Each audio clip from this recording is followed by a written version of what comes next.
गर तू मुझे नवाजे तेरा कर्म है वरना तेरी रहमतों का बदला मेरी बंदगी नहीं।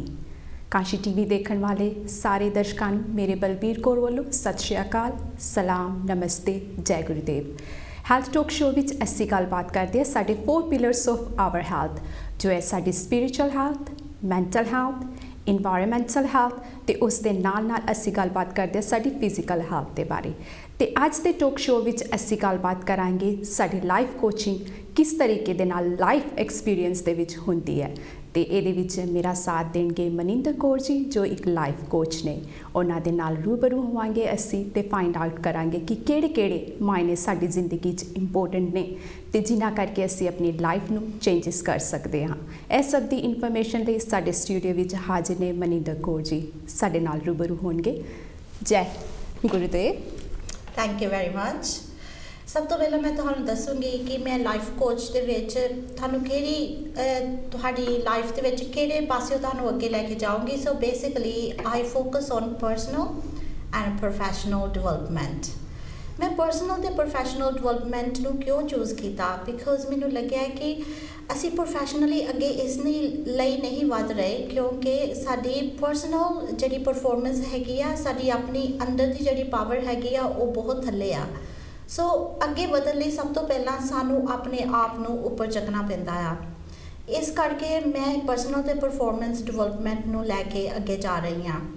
मेरी अपनी ही लाइफ इंप्रूव करन लग्या मैनू बहुत ज़्यादा साल लगे तो हुण मैं चाहुंदी हाँ कि मैं अपनियां जिहड़ियां 20 साल का सफ़र सीगा उहनू मैं थोड़ा उहदियां स्ट्रैटेजी यूज़ करके तो मैं उहदे चों अपनी लाइफ के स्किल्स जिहड़े आ वो तुहाडे नाल शेयर करा तो तुहानू उन्ना स्ट्रगल ते सफ़र ना करना पवे तो तुहाडी जर्नी जिहड़ी आ वो छेती कंप्लीट होवे ते तुसी ज़्यादा टाइम सक्सैसफुल एंड हैप्पीनैस दे विच गुजारो ना कि अपनी लाइफ का पर्पज़ लभण दे लई।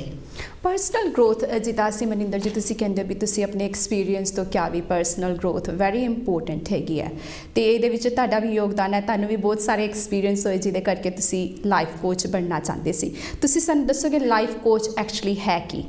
लाइफ कोच है कि अपनी लाइफ नू सारे पासियां तो डिवेलप करना, अपनी लाइफ दे विच जिहड़ा टाइम हैगा उहनू वेस्ट ना करना, अपने आप नू अपलिफ्ट करके अपने नाल दे जिहड़े तुहाडे दोस्त ने फैमिली मैंबर ने उन्हां नू भी अपने नाल चुकना। सो अपना नहीं दूसरिਆਂ ਦਾ ਵੀ ਕਾਜ ਸਵਾਰਨਾ। बिल्कुल।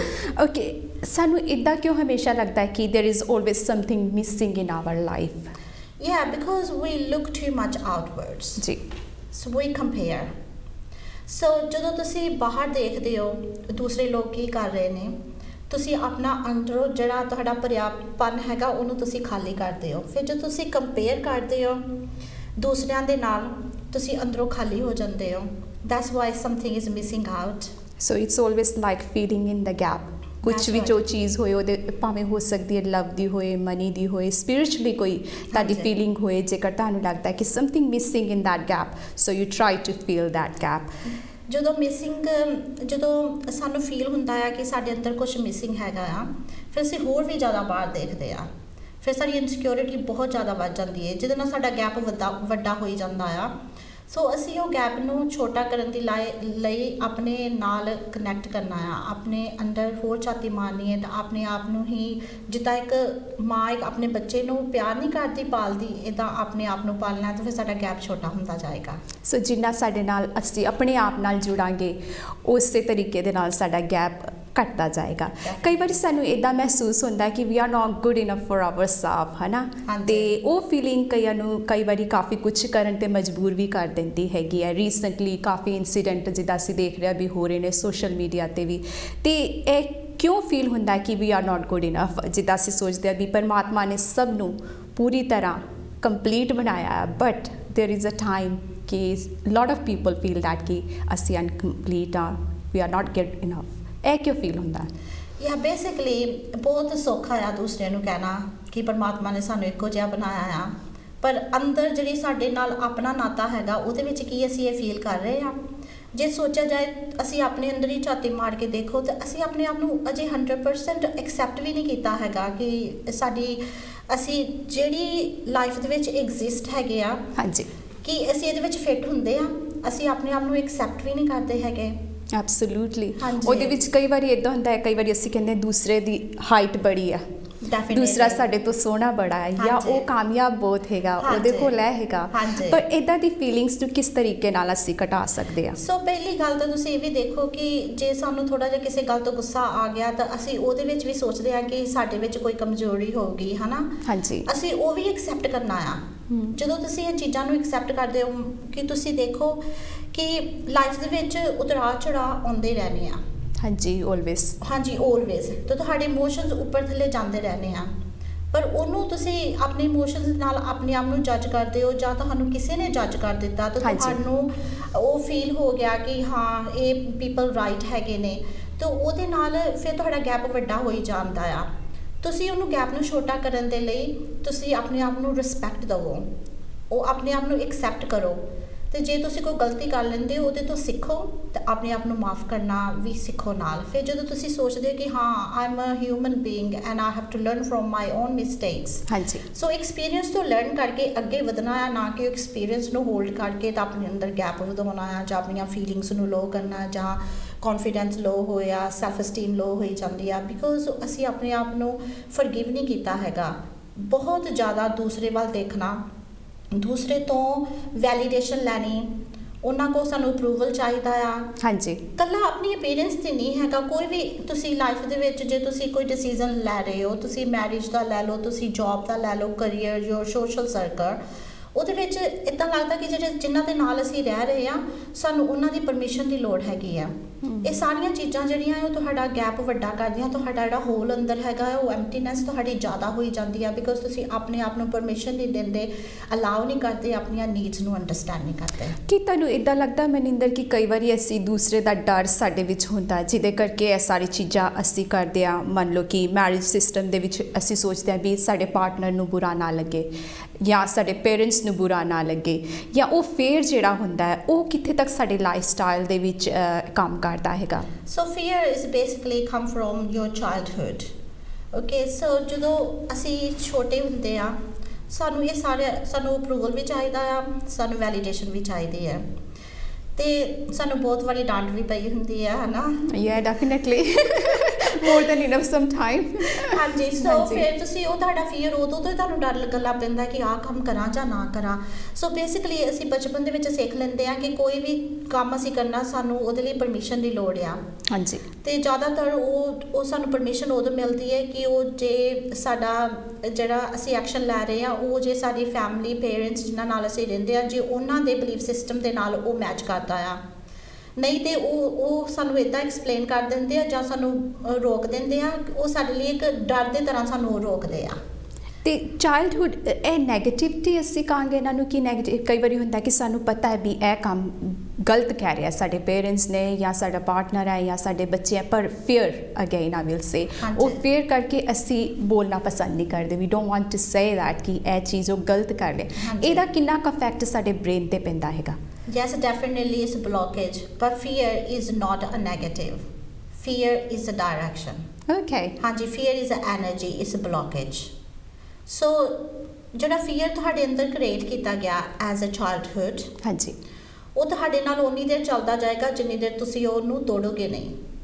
ਉਹਦੇ ਵਿੱਚੋਂ ਹੀ ਤੁਹਾਡਾ ਨੈਕਸਟ ਸਟੈਪ ਨਿਕਲਣਾ ਆ, ਉਹਦੇ ਵਿੱਚ ਹੀ ਤੁਹਾਡੀ ਅਵੇਕਨਿੰਗ ਆ, ਉਹਦੇ ਵਿੱਚ ਹੀ ਤੁਹਾਡੀ ਐਨਰਜੀ ਬਲੌਕ ਹੋਈ ਪਈ ਆ।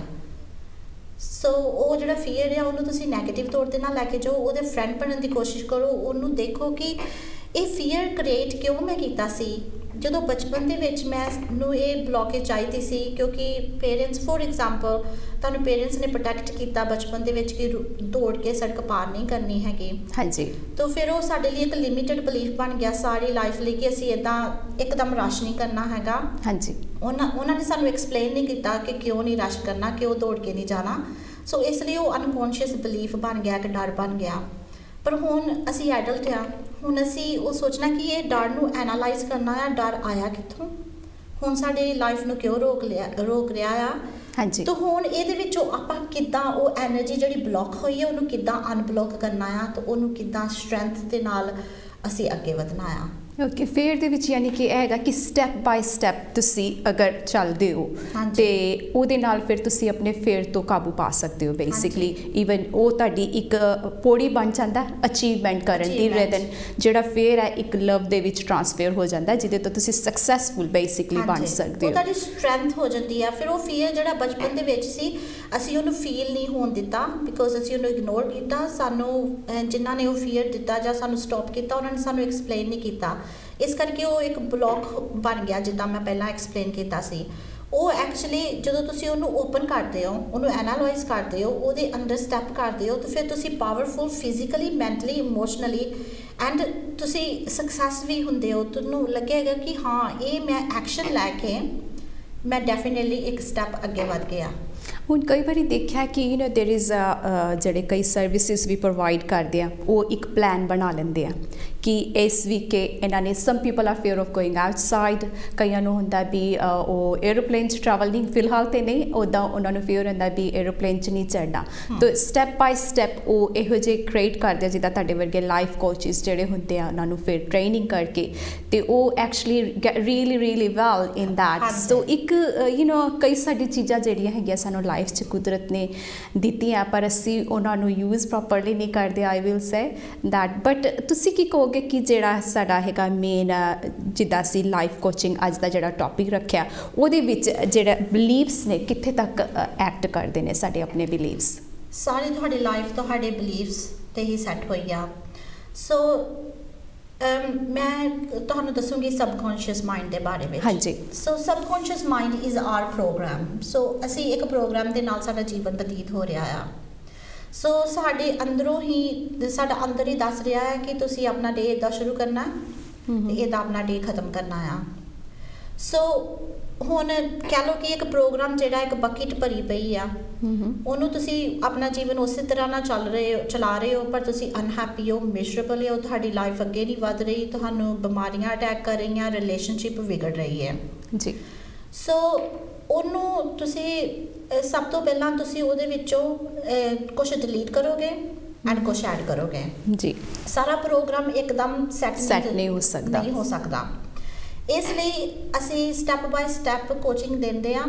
ਤਾਂ ਉਹਦੇ ਵਿੱਚ ਅਸੀਂ ਇਹ ਵੀ ਦੱਸਦੇ ਆ ਕਿ ਹਾਂ ਤੁਸੀਂ ਆਪਣੇ ਆਪ ਨੂੰ ਐਕਸੈਪਟ ਕਰੋ, ਸਲੋਲੀ ਦੇਖੋ ਕਿ ਪਹਿਲਾਂ ਜਾਂ ਮਾਰਨਿੰਗ ਨੂੰ ਅੱਗੇ ਲੈ ਕੇ ਜਾਓ ਜਾਂ ਆਫਟਰਨੂਨ ਨੂੰ ਅੱਗੇ ਲੈ ਕੇ ਜਾਓ, ਕਿਹੜੇ ਟਾਈਮ ਤੇ ਕਿਹੜੀ ਚੀਜ਼ ਕਿਹੜੇ ਟਾਈਮ ਤੇ ਤੁਹਾਡਾ ਮੂਡ ਲੋ ਹੁੰਦਾ ਆ।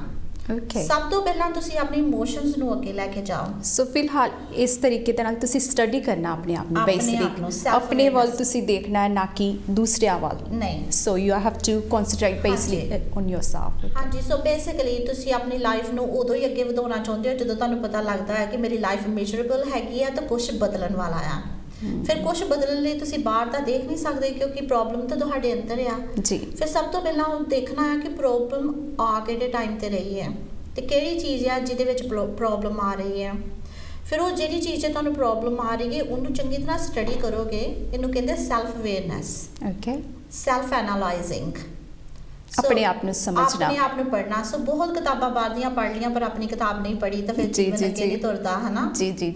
ਸੋ ਉਹ ਜਦੋਂ ਤੁਸੀਂ ਆਪਣੇ ਆਪ ਨੂੰ ਪੜ੍ਹਨਾ ਸ਼ੁਰੂ ਕਰਦੇ ਹੋ ਤਾਂ ਇੱਕ ਸਟੈਪ ਬਾਈ ਇੱਕ ਪਹਿਲਾਂ ਇੱਕ ਬਲੀਫ ਜਿਹੜਾ ਉਹ ਤੁਸੀਂ ਫੜਿਆ ਕਿ ਹਾਂ ਇਹ ਸਮਥਿੰਗ ਮੈਨੂੰ ਦੁਨੀਆ ਨੇ ਦੱਸਿਆ ਕਿ ਇੱਦਾਂ ਜੀਣਾ ਆ ਪਰ ਇਹ ਕੁਛ ਮੈਨੂੰ ਮੇਰੀ ਲਾਈਫ ਨੂੰ ਅੱਗੇ ਨਹੀਂ ਵਧਣ ਦੇ ਰਿਹਾ ਹੈਗਾ। ਮੈਨੂੰ ਇਹ ਵਾਲੇ ਬਲੀਫ ਨੂੰ ਫੋਲੋ ਕਰਕੇ ਮੇਰੀ ਸਿਹਤ ਥੱਲੇ ਜਾ ਰਹੀ ਹੈ।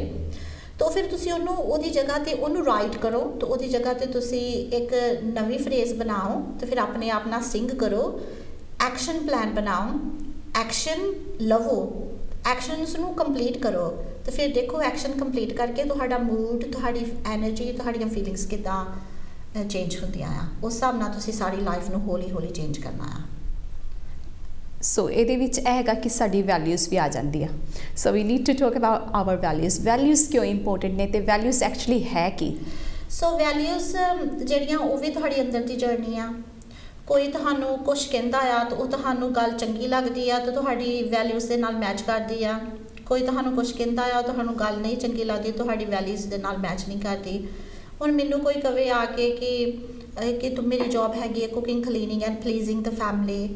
ਸੋ ਮੇਰੇ ਨਾਲ ਇਹ ਮੈਚ ਨਹੀਂ ਕਰਦੀ ਹੈਗੀ ਕਿਉਂਕਿ ਮੇਰੀ ਜੌਬ ਠੀਕ ਆ। ਹਾਂ, ਜਦੋਂ ਬੱਚੇ ਛੋਟੇ ਸੀ ਮੈਂ ਕੁਕਿੰਗ ਕਲੀਨਿੰਗ ਕਰਕੇ ਉਹਨਾਂ ਦਾ ਬਹੁਤ ਧਿਆਨ ਰੱਖਦੀ ਸੀ। ਹੁਣ ਜਿੱਦਾਂ ਜਿੱਦਾਂ ਬੱਚੇ ਵੱਡੇ ਹੋਏ ਜਾ ਰਹੇ ਆ ਉੱਦਾਂ ਉੱਦਾਂ ਉਹਨਾਂ ਨੂੰ ਮੈਂ ਟਾਸਕ ਦਿੰਦੀ ਆ, ਉਹ ਕੰਪਲੀਟ ਕਰਦੇ ਆ ਕਿਉਂਕਿ ਫਿਰ ਮੈਂ ਆਪਣੇ ਬਿਜ਼ਨਸ ਦੇ ਵਿੱਚ ਫੋਕਸ ਕਰ ਸਕਦੀ ਹਾਂ। ਸੋ ਮੇਰੀਆਂ ਵੈਲਿਊਜ਼ ਕਹਿੰਦੇ ਆ ਕਿ ਮੈਂ ਇਸ ਦੁਨੀਆ ਦੇ ਵਿੱਚ ਕੁਝ ਕ੍ਰੀਏਟ ਕਰਨ ਆਈ ਹਾਂ। ਮੈਂ ਆਪਣੀ ਆਈਡੈਂਟੀਟੀ ਐਂਡ ਇੱਥੇ ਕੁਝ ਮੈਂ ਚੰਗਾ ਛੱਡ ਕੇ ਜਾਣ ਲਈ ਆਈ ਹਾਂ। ਸੋ ਜੇ ਮੈਂ ਸਾਰਾ ਟਾਈਮ ਕੁਕਿੰਗ ਕਲੀਨਿੰਗ ਦੇ ਵਿੱਚ ਲਾਉਂਗੀ ਤੇ ਮੈਂ ਦੁਨੀਆ ਦੇ ਨਾਲ ਨਹੀਂ ਵਿਚਰੂੰਗੀ, ਤਾਂ ਮੈਂ ਆਪਣੇ ਮਨ ਦੀਆਂ ਗੱਲਾਂ ਬਾਹਰ ਨਹੀਂ ਸ਼ੇਅਰ ਕਰੂੰਗੀ, ਐਕਸ਼ਨ ਪਲਾਨ ਨਹੀਂ ਬਣਾਉਂਗੀ, ਤੇ ਮੇਰਾ ਜੀਵਨ ਦਾ ਮਕਸਦ ਕੀ ਹੈ। ਸੋ ਹਰੇਕ ਇਨਸਾਨ ਦੀ ਬੇਸਿਕਲੀ ਜਿਹੜੀ ਵੈਲਿਊਜ਼ ਨੇ ਡਿਫਰੈਂਟ ਹੋ ਸਕਦੀਆਂ ਪਰਸਨ ਟੂ ਪਰਸਨ। ਜੋ ਇੱਕ ਇਨਸਾਨ ਨੂੰ ਵੈਲਿਊ ਉਹਦੇ ਬਾਰੇ ਚੰਗੀ ਲੱਗ ਸਕਦੀ ਹੈ, ਹੋ ਸਕਦਾ ਹੈ ਦੂਸਰੇ ਨੂੰ ਨਾ ਲੱਗੇ। ਸੋ ਵੈਲਿਊਜ਼ ਦੀ ਸਾਨੂੰ ਕਿੰਨੀ ਕੁ ਰਿਸਪੈਕਟ ਕਰਨੀ ਚਾਹੀਦੀ ਹੈਗੀ ਆ। ਸੋ ਵੈਲਿਊਜ਼ ਉੱਤੇ ਹੀ ਤੁਹਾਡੀ ਲਾਈਫ ਰਿਲਾਈਜ਼ ਆ। ਜਿਹੜੀਆਂ ਵੈਲਿਊਜ਼ ਹੈ ਉਹ ਤੁਸੀਂ ਚੇਂਜ ਨਹੀਂ ਕਰ ਸਕਦੇ, ਪਰ ਬਲੀਫਸ ਜਿਹੜੇ ਉਹ ਤੁਸੀਂ ਚੇਂਜ ਕਰ ਸਕਦੇ ਹੋ। ਵੈਲਿਊਜ਼ ਜਿਹੜੀਆਂ ਉਹ ਤੁਹਾਡੀ ਸੋਲ ਦੇ ਨਾਲ ਕਨੈਕਟਡ ਹੈਗੀਆਂ ਆ। ਉਹ ਤੁਹਾਡਾ ਜਿਹੜਾ ਆਤਮਿਕ ਨਾਤਾ ਹੈਗਾ ਉਹ ਤੁਹਾਡੇ ਨਾਲ ਜਾਂ ਯੂਨੀਵਰਸ ਦੇ ਨਾਲ, ਉਹਦੇ ਨਾਲ ਬੇਸਡ ਆ। ਸੋ ਬੇਸਿਕਲੀ ਸਪਿਰਿਚੁਅਲੀ ਜ਼ਿਆਦਾ ਹੈਗਾ ਇਹਦਾ ਇਨਸਾਈਡ ਆਪਣੇ ਮਾਈਂਡ ਦੇ। ਹਾਂਜੀ, ਸੋ ਉਹਦੇ ਵਿੱਚ ਤੁਹਾਡਾ ਪਰਪਸ ਆ। ਤੁਹਾਡੀਆਂ ਵੈਲਿਊਜ਼ ਦੇ ਵਿੱਚ ਤੁਹਾਡਾ ਲਾਈਫ ਪਰਪਸ ਹੈਗਾ ਆ।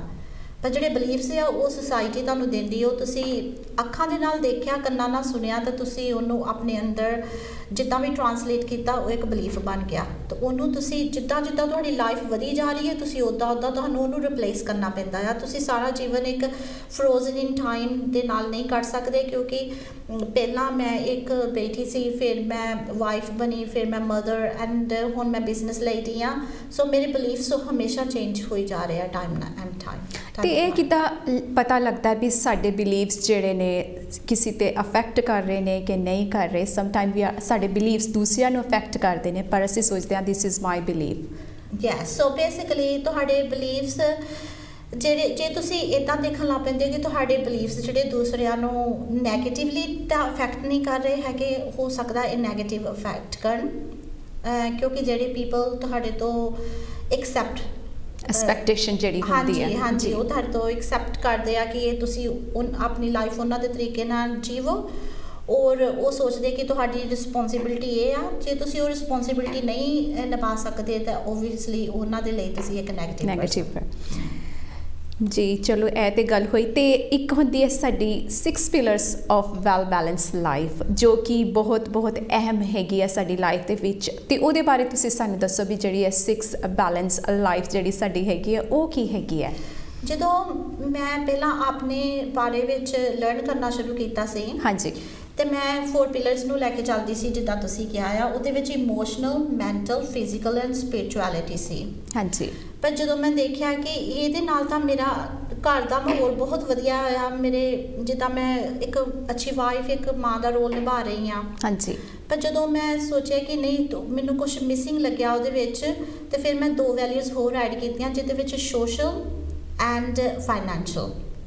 ਪੈਸੇ ਬਗੈਰ ਵੀ ਗੁਜ਼ਾਰਾ ਨਹੀਂ ਹੈ। ਤੇ ਫਿਰ ਸੋਸ਼ਲ ਸਰਕਲ ਤੁਹਾਡਾ ਕਿੱਦਾਂ ਗਰੋ ਹੋ ਰਿਹਾ ਹੈ। ਹਾਂਜੀ, ਹੁਣ ਜਿਹੜੇ ਪੀਪਲ ਦੇ ਨਾਲ ਤੁਸੀਂ ਰਹਿ ਰਹੇ ਹੋ ਜਾਂ ਜਿਹੜੇ ਤੁਹਾਡੇ ਬਚਪਨ ਦੇ ਦੋਸਤ ਸੀ, ਉਹ ਸਾਰੇ ਆਪਣੀ ਡਾਇਰੈਕਸ਼ਨ ਨੂੰ ਉਹਨਾਂ ਨੇ ਆਪਣੀ ਡਾਇਰੈਕਸ਼ਨ ਫੜ ਲਈ। ਹਾਂਜੀ, ਤੇ ਤੁਸੀਂ ਤਾਂ ਫਿਰ ਇਕੱਲੇ ਰਹਿ ਜਾਓਗੇ ਜੇ ਤੁਸੀਂ ਖਿਆਲ ਨਹੀਂ ਰੱਖੋਗੇ ਕਿ ਮੇਰਾ ਸੋਸ਼ਲ ਸਰਕਲ ਕਿਹੜੇ ਪਾਸੇ ਗਰੋ ਹੋ ਰਿਹਾ ਆ। ਸੋ ਤੁਹਾਨੂੰ ਫਰੈਂਡਸ, ਤੁਹਾਡੀ ਫੈਮਿਲੀ ਡਿਫਰੈਂਟ ਤਰ੍ਹਾਂ ਨਾਲ ਗਰੋ ਹੋ ਰਹੀ ਹੈ। ਉਹ ਸੋਸ਼ਲ ਸਰਕਲ ਦੇ ਵਿੱਚ ਮੈਂ ਰਿਲੇਸ਼ਨਸ਼ਿਪ ਨੂੰ ਵੀ ਲੈ ਕੇ ਆਊਂਗੀ ਕਿਉਂਕਿ ਉਹ ਵੀ ਇੱਕ ਨਾਤਾ ਹੈਗਾ ਆ, ਇੱਕ ਆਤਮਾ ਦਾ ਦੂਸਰੀ ਨਾਲ, ਇੱਕ ਸਰੀਰ ਦਾ ਦੂਸਰੇ ਨਾਲ। ਹਾਂਜੀ, ਸੋ ਉਹ ਜਿਹੜਾ ਸਰਕਲ ਆ ਉਹ ਕਿੱਦਾਂ ਗਰੋ ਕਰ ਰਿਹਾ ਤੇ ਕਿਹੜੀ ਸਾਈਡ ਨੂੰ ਤੁਸੀਂ ਗਰੋ ਕਰ ਰਹੇ ਹੋ। ਤੁਹਾਡੇ ਕੋਲ ਪਾਵਰ ਹੈਗੀ ਹੈ ਪੀਪਲ ਚੂਜ਼ ਕਰਨ ਲਈ ਜਾਂ ਨਹੀਂ ਚੂਜ਼ ਕਰਨ ਲਈ। ਤੁਹਾਡੇ ਕੋਲ ਪਾਵਰ ਹੈਗੀ ਹੈ ਨੋ ਕਹਿਣ ਲਈ ਜਾਂ ਨਹੀਂ ਹੈਗੀ। So all ਸਾਰੀਆਂ powers, learn to say no, stand for yourself, hold your ground and uplift other people. ਇਹ ਬਹੁਤ ਚੰਗੀ। ਕਈ ਵਾਰੀ ਹੁੰਦਾ ਅਸੀਂ ਨੋ ਨਹੀਂ ਕਹਿ ਸਕਦੇ। I am one of them, I will ਸੇ, ਹੈ ਨਾ, ਕਿ ਨੋ ਕਹਿਣਾ ਬਹੁਤ ਮੁਸ਼ਕਿਲ ਜਿਹਾ ਲੱਗਦਾ। ਕਿਸੇ ਨੇ ਅਗਰ ਤੁਹਾਨੂੰ ਕੁਝ ਪੁੱਛਿਆ ਤੇ ਨਾ ਕਹਿਣਾ, ਅਗਲਾ ਮਾਈਂਡ ਨਾ ਕਰੇ, ਪਰ ਇਨਸਾਈਡ ਤੁਹਾਡੇ ਬ੍ਰੇਨ ਦੇ ਵਿੱਚ ਕੁਝ ਨਾ ਕੁਝ ਚੱਲਦਾ ਰਹਿੰਦਾ ਵੀ ਮੈਂ ਨਾ ਕਹਿ ਦੇਵਾਂ ਤੇ ਬਿਹਤਰ ਰਹੇਗਾ। ਪਰ ਇਹ ਜਿਹੜੀ ਐਕਸਪੈਕਟੇਸ਼ਨ ਹੁੰਦੀ ਹੈ ਕਈ ਵਾਰੀ ਲੋਕੀ ਵੀ ਤੁਹਾਡੇ ਤੋਂ ਉਮੀਦ ਕਰਦੇ ਹੈਗੇ ਆ। ਜੇ ਤੁਸੀਂ ਨਾ ਕਹਿਣਾ ਨਹੀਂ ਸਿੱਖਦੇ ਹੈਗੇ ਤਾਂ ਐਨਰਜੀ ਤੁਹਾਡੇ ਅੰਦਰ ਬਿਲਟ ਅਪ ਹੋ ਜਾਂਦੀ ਹੈ ਤੇ ਫਿਰ ਤੁਸੀਂ ਫਰਸਟ੍ਰੇਟ ਐਂਡ ਤੁਸੀਂ ਐਂਗਰ ਐਂਡ ਤੁਸੀਂ ਆਰਗਿਊ ਵਿੱਚ ਜਾ ਸਕਦੇ ਹੋ। ਨੋ ਕਹਿਣ ਦੇ ਤਰੀਕੇ ਹੁੰਦੇ ਆ। ਨੋ ਕਹਿਣਾ, ਕਿਸੇ ਨੂੰ ਸ਼ਾਊਟ ਨਹੀਂ ਕਰਨਾ, ਉਹਨਾਂ ਨੂੰ ਕਹਿਣਾ ਕਿ ਇਹ ਜਿਹੜੀ ਚੀਜ਼ ਤੁਸੀਂ ਕਹੀ ਆ ਇਹ ਮੇਰੀ ਵੈਲਿਊਜ਼ ਨਹੀਂ ਜਾ ਰਹੀ, ਔਰ ਜਾਂ ਕਹਿ ਦਿਓ ਕਿ ਮੇਰਾ ਹੁਣ ਮਾਈਂਡਸੈਟ ਚੇਂਜ ਹੋ ਗਿਆ ਆ, ਹੁਣ ਮੇਰੀ ਸੋਚਣੀ ਬਦਲ ਗਈ ਹੈ, ਹੁਣ ਮੈਂ ਇਸ ਤਰੀਕੇ ਨਾਲ ਨਹੀਂ ਕਰ ਸਕਦੀ। ਔਰ ਤੁਸੀਂ ਉਹਨਾਂ ਨੂੰ ਕਿਸੇ ਤਰੀਕੇ ਨਾਲ ਵੀ ਇੱਥੇ ਮੈਂ ਥੋੜੀ ਐਗਜ਼ਾਮਪਲ ਵੀ ਦੇ ਦਿੰਦੀ ਆ, ਹੈ ਨਾ। ਹਾਂਜੀ। ਹੁਣ ਫੋਰ ਐਗਜ਼ਾਮਪਲ ਜਿੱਦਾਂ ਹੁਣ ਆਪਣੇ ਬੱਚਿਆਂ ਨੂੰ ਵੀ ਲੈ ਕੇ ਚੱਲਦੀ ਹਾਂ। ਹੁਣ ਮੇਰੇ ਜਦੋਂ ਬੱਚੇ ਛੋਟੇ ਹੁੰਦੇ ਸੀ ਮੈਂ ਉਹਨਾਂ ਦੇ ਲਈ ਬ੍ਰੇਕਫਾਸਟ ਇੱਦਾਂ ਸਾਰਾ ਕੰਮ ਤਿਆਰ ਕਰਦੀ ਸੀ, ਐਂਡ ਉਹ ਸਟਿਲ ਹੋਪ ਕਰਦੇ ਕਿ ਮਮ ਨੇ ਸਾਰਾ ਕੰਮ ਕੀਤਾ ਹੋਣਾ ਆ। So I say no to them and I want them to independent. ਇਹਦੇ ਵਿੱਚ ਉਹਨਾਂ ਦੇ ਲਈ ਵੀ ਬੈਨੀਫਿਟ ਹੋ ਗਿਆ, ਇੱਕ ਤੁਹਾਨੂੰ ਅੰਡਰਸਟੈਂਡ ਕਰਦੇ ਆ, ਉਹ ਹੁਣ ਉਹਨਾਂ ਨੂੰ ਪਤਾ ਮਮ ਬਿਜ਼ਨਸ ਸੈਟਅਪ ਕਰਦੇ ਪਏ ਆ, ਗਰੋ ਕਰਦੇ ਪਏ ਆ। ਸੋ ਉਹਨਾਂ ਨੂੰ ਦਿਸਦਾ, ਉਹਨਾਂ ਦਾ ਮਾਈਂਡ ਓਪਨ ਹੁੰਦਾ ਆ ਕਿ ਮੇਰੀਆਂ ਵੀ ਆਪਣੀਆਂ ਨੀਡਸ ਹੈਗੀਆਂ ਆ, ਮੇਰਾ ਵੀ ਆਪਣਾ ਲਾਈਫ ਦਾ ਪਰਪਸ ਹੈਗਾ। So learn to say no and make sure that no actually turns into power for other people as well. So ਇਹ ਨਹੀਂ ਕਿ ਤੁਸੀਂ ਆਪਣੇ ਆਪ ਨੂੰ ਨੋ ਕਹਿ ਕੇ ਤੇ ਤੁਸੀਂ ਐਸਕੇਪ ਹੋ ਗਿਆ। ਸੋ ਉਹ ਨੋ ਦਾ ਮਤਲਬ ਜਦੋਂ ਅਗਲੇ ਨੂੰ ਸਮਝ ਆ ਗਿਆ ਤੇ ਫਿਰ ਤੁਸੀਂ ਦੋਨੇ ਪੀਪਲ ਹੀ ਅਪਲਿਫਟ ਹੁੰਦੇ ਹੋ। ਸੋ ਬੇਸਿਕਲੀ ਨੋ ਕਹਿਣ ਤੋਂ ਬਾਅਦ ਰੀਜ਼ਨ ਦੱਸਣਾ ਬਹੁਤ ਜ਼ਰੂਰੀ ਹੈ, ਕਿਸ ਕਰਕੇ ਤੁਸੀਂ ਨੋ ਕਿਹਾ ਹੈ ਐਂਡ ਜਿਹੜੇ ਤੁਹਾਡੇ ਵੈਲਿਊਜ਼ ਚੇਂਜ ਹੋਏ ਆ ਉਹ ਕਿਉਂ ਹੋਏ ਨੇ। ਸੋ ਇਹਦੇ ਨਾਲ ਹੁੰਦਾ ਕਿ ਦੋਵੇਂ ਮਾਈਂਡਸ ਜਿਹੜੇ ਆ ਤੁਹਾਡੇ ਇੱਕ ਵਧੀਆ ਤਰੀਕੇ ਦੇ ਨਾਲ ਸੈਟਅਪ ਹੋ ਜਾਂਦੇ ਆ। ਤੇ ਹੋਰ ਤੁਸੀਂ ਕੁਝ ਦੱਸਣਾ ਚਾਹੋਗੇ ਜਿਹੜੇ 6 ਪਿਲਰਸ ਨੇ ਇਹਨਾਂ ਦੇ ਬਾਰੇ? ਹਾਂਜੀ, ਫਿਰ financially independent is very important in ਦੀਸ days. ਹੁਣ ਮੈਂ ਤੁਹਾਨੂੰ ਦੱਸਦੀ ਹਾਂ ਕਿ ਐਜ਼ ਅ ਵੂਮੈਨ ਮੈਂ ਬਿਜ਼ਨਸ ਸੈਟਅਪ ਕਰਨਾ ਜਾਂ ਮੈਂ ਕੰਮ ਕਰਨਾ ਕਿਉਂ ਲਾਈਕ ਕਰਦੀ ਹਾਂ। ਜੇ ਮੈਂ ਡਰਾਈਵ ਦੇ ਵਿੱਚ ਜਾ ਕੇ ਦੇਖਾਂ ਤਾਂ ਵੂਮਨ ਦਾ ਘਰ ਦਾ ਕੰਮ ਬਹੁਤ ਹੈਵੀ ਹੁੰਦਾ ਸੀ, ਤਾਂ ਫਿਜ਼ੀਕਲੀ ਮੈਂਟਲੀ ਬਹੁਤ ਅੰਗੇਜ ਰਹਿੰਦੀਆਂ ਹੁੰਦੀਆਂ ਸੀ। ਪਰ ਹੁਣ ਸਾਡੇ ਕੋਲ ਘਰ ਦਾ ਕੰਮ ਬਹੁਤ ਹੈਵੀ ਆ, ਤੇ ਜੇ ਮੈਂ ਬਾਹਰ ਦਾ ਕੰਮ ਨਹੀਂ ਕਰੂੰਗੀ ਜਾਂ ਮੈਂ ਕੋਈ ਮਿਸ਼ਨ ਨਹੀਂ ਹੋਊਗਾ, ਕੋਈ ਹੋਰ ਪਰਪਸ ਨਹੀਂ ਹੋਊਗਾ, ਤਾਂ ਫਿਰ ਮੈਂ ਮੈਂਟਲੀ ਐਂਡ ਇਮੋਸ਼ਨਲੀ ਫਿਰ ਮੈਂ ਬਹੁਤ ਥੱਲੇ ਚਲੀ ਜਾਂਦੀ ਆ। ਹੁਣ ਦੇਖੋ ਕਿ 6 ਪਿਲਰ ਦੇ ਵਿੱਚ ਮੈਂ ਤੁਹਾਨੂੰ ਥੋੜਾ ਜਿਹਾ ਇਮੋਸ਼ਨਸ ਦਾ ਥੋੜਾ ਸੈਪਰੇਟ ਕਰ ਦਿੰਦੀ ਆ। ਇਮੋਸ਼ਨਸ ਮੀਨਸ ਲਾਈਕ ਤੁਹਾਡੀਆਂ ਭਾਵਨਾਵਾਂ, ਤੁਹਾਡੀਆਂ ਫੀਲਿੰਗਸ ਕੀ ਆ। ਜੇ ਤੁਸੀਂ ਇਕੱਲੇ ਅੰਦਰ ਉਹੀ ਸੇਮ ਕੰਮ ਐਵਰੀਡੇ ਕਰੀ ਜਾਓਗੇ ਜਾਂ ਤੁਹਾਡੇ ਕੋਲ ਕੁਝ ਕਰਨ ਲਈ ਨਹੀਂ ਹੈਗਾ, ਤਾਂ ਫਿਰ ਤੁਸੀਂ ਸੈਲਫ ਸਾਬੋਟਾਜ ਵਿੱਚ ਚਲੇ ਜਾਓਗੇ। That's why we need to strengthen our emotions. So more likely mental health ਵੱਲ ਤੁਸੀਂ ਕਹਿ ਰਹੇ ਹੋ। Mental is different and emotion is different. So mental is like overwhelming heaviness in your brain. You feel stress and you feel depressed. Obviously they lead to each other. Hanji. Okay. But it's different. Mental is a different energy and emotion is a different energy. And then ਜੇ ਤੁਸੀਂ ਉਹੀ ਗੱਲ ਹੋ ਗਈ ਤੇ ਵਿਹਲਾ ਜਿਹੜਾ ਦਿਮਾਗ ਹੈਗਾ ਉਹ ਐਵੇਂ ਸ਼ੈਤਾਨ ਦਾ ਘਰ ਆ। ਹਾਂਜੀ। ਸੋ ਬੇਸਿਕਲੀ ਤੁਸੀਂ ਉਹਨੂੰ ਅੰਗੇਜ ਕਰਕੇ ਰੱਖੋ, ਉਹਨੂੰ ਫੋਕਸ ਕਰਕੇ ਰੱਖੋ। ਤੁਹਾਡੀ ਮੈਂਟਲੀ ਹੈਲਥ ਠੀਕ ਹੋਣਾ, ਤੁਹਾਡੇ ਘਰ ਦਾ ਇਨਵਾਇਰਨਮੈਂਟ ਠੀਕ ਹੋਊਗਾ, ਤੁਹਾਡੀ ਐਨਰਜੀ ਮੋਰ ਪਾਵਰਫੁਲ ਹੋਊਗੀ। ਕਿਉਂਕਿ ਜਿੰਨਾ ਤੁਸੀਂ ਵਾਈਬਰੇਟ ਕਰਦੇ ਆ, ਜਿੰਨਾ ਤੁਸੀਂ ਆਪਣੀ ਬ੍ਰੇਨ ਨੂੰ ਲਾਈਟ ਅਪ ਕਰਕੇ ਰੱਖਦੇ ਹੋ, ਉਹਨਾਂ ਤੁਸੀਂ ਕ੍ਰੀਏਟ ਕਰਦੇ ਹੋ, ਬੈਟਰ ਆਪਣੀ ਲਾਈਫ ਨੂੰ ਕ੍ਰੀਏਟ ਕਰਦੇ ਹੋ, ਤੇ ਦੂਸਰਿਆਂ ਦੇ ਕੰਮ ਵੀ ਆਉਂਦੇ ਆ। ਸੋ ਇਹਦੇ ਵਿੱਚ ਹੈ ਕਿ ਖੁਸ਼ ਰਹੋ ਤੇ ਦੂਸਰਿਆਂ ਨੂੰ ਵੀ ਖੁਸ਼ੀ ਤੁਸੀਂ ਦੇ ਸਕਦੇ ਹੋ। ਜੇਕਰ ਤੁਸੀਂ ਆਪ ਖੁਸ਼ ਹੋ ਤੇ ਦੂਸਰਿਆਂ ਦੇ ਨਾਲ ਵੀ ਹਾਂਜੀ, ਜੋ ਤੁਹਾਡੇ ਕੋਲ ਹੈਗਾ ਆ ਤੁਸੀਂ ਉਹੀ ਦੂਸਰੇ ਨੂੰ ਦੇ ਸਕਦੇ ਹੋ। ਹੁਣ ਤਾਂ ਲੋਕ ਜਿਹੜੇ ਉਹ ਤਾਂ ਚਾਹੁੰਦੇ ਕਿ ਉਹਨਾਂ ਨੂੰ ਜੋ ਚਾਹੀਦਾ ਆ ਤੁਸੀਂ ਉਹ ਦੇਵੋ ਉਹਨਾਂ ਨੂੰ, ਤਾਂ ਹੋ ਸਕਦਾ ਜੋ ਉਹਨਾਂ ਨੂੰ ਚਾਹੀਦਾ ਤੁਹਾਡੇ ਕੋਲ ਨਾ ਹੋਵੇ। ਤਾਂ ਇਸ ਲਈ ਜੋ ਤੁਹਾਡੇ ਕੋਲ ਹੈਗਾ ਆ ਜਦੋਂ ਤੁਸੀਂ ਉਹ ਦੇਣਾ ਸ਼ੁਰੂ ਕਰਦੇ ਹੋ ਤਾਂ ਬਹੁਤ ਲੋਕ ਤੁਹਾਡੀ ਲਾਈਫ ਦੇ ਵਿੱਚ ਆਉਂਦੇ ਆ ਜਿਨ੍ਹਾਂ ਨੂੰ ਉਸ ਚੀਜ਼ ਦੀ ਲੋੜ ਹੁੰਦੀ ਹੈ। ਸੋ ਬੇਸਿਕਲੀ ਇਹ ਕਿ ਅਗਰ ਫ੍ਰਿਜ ਦੇ ਵਿੱਚ ਤੁਹਾਡੇ ਕੋਲ ਸਮਥਿੰਗ ਪਿਆ ਹੋਇਆ, ਕੁਝ ਵੀ ਕਹਿ ਲਓ ਵੀ ਕੋਈ ਪੁਡਿੰਗ ਹੈ ਤੇ ਤੁਸੀਂ ਉਹੀਓ ਦੋਗੇ, ਜੇਕਰ ਕਰੇਲੇ ਦੀ ਸਬਜ਼ੀ ਬਣੀ ਹੈ ਤੇ ਉਹੀਓ ਦੇਣੀ ਹੈ। ਤੇ ਫਿਰ ਮੈਂ ਤਾਂ ਥੋੜਾ ਸਪਿਰਿਚੁਅਲਿਟੀ ਬਾਰੇ ਵੀ ਦੱਸ ਦਿੰਦੀ ਆ ਕਿ ਜਿਹੜਾ ਅੰਦਰ ਦਾ ਨਾਤਾ ਆ ਉਹਦੇ ਨਾਲ ਹਰ ਇੱਕ ਇਨਸਾਨ ਜੁੜਦਾ ਨਹੀਂ। ਸਪਿਰਿਚੁਅਲਿਟੀ ਕੋਈ ਧਰਮ ਨਹੀਂ ਹੁੰਦਾ ਹੈਗਾ, ਇੱਕ ਆਪਣੀ ਹੀ ਆਤਮਾ ਨਾਲ, ਇੱਕ ਆਪਣੀ ਅੰਦਰ ਜਿਹੜੀ ਜੋਤ ਜਗ ਰਹੀ ਉਹਦੇ ਨਾਲ ਹੀ ਨਾਤਾ, ਉਹਦੇ ਨਾਲ ਫਿਰ ਤੁਹਾਡਾ ਲਾਈਫ ਦਾ ਪਰਪਸ ਬਣਿਆ ਰਹਿੰਦਾ ਤੇ ਤੁਸੀਂ ਦੁਨੀਆਦਾਰੀ ਦੇ ਵਿੱਚ ਗਵਾਚਦੇ ਨਹੀਂ ਹੈਗੇ। ਉਹਨੂੰ ਸਟਰੈਂਥਨ ਕਰਨਾ, ਉਹਦੀ ਪ੍ਰੈਕਟਿਸ ਕਰਨਾ ਐਵਰੀਡੇ ਬਹੁਤ ਜ਼ਿਆਦਾ ਜ਼ਰੂਰੀ ਆ। ਇਹ ਵੀ ਮੇਰਾ ਇੱਕ ਬਹੁਤ ਸਟਰੋਂਗ ਪਿਲਰ ਹੈਗਾ।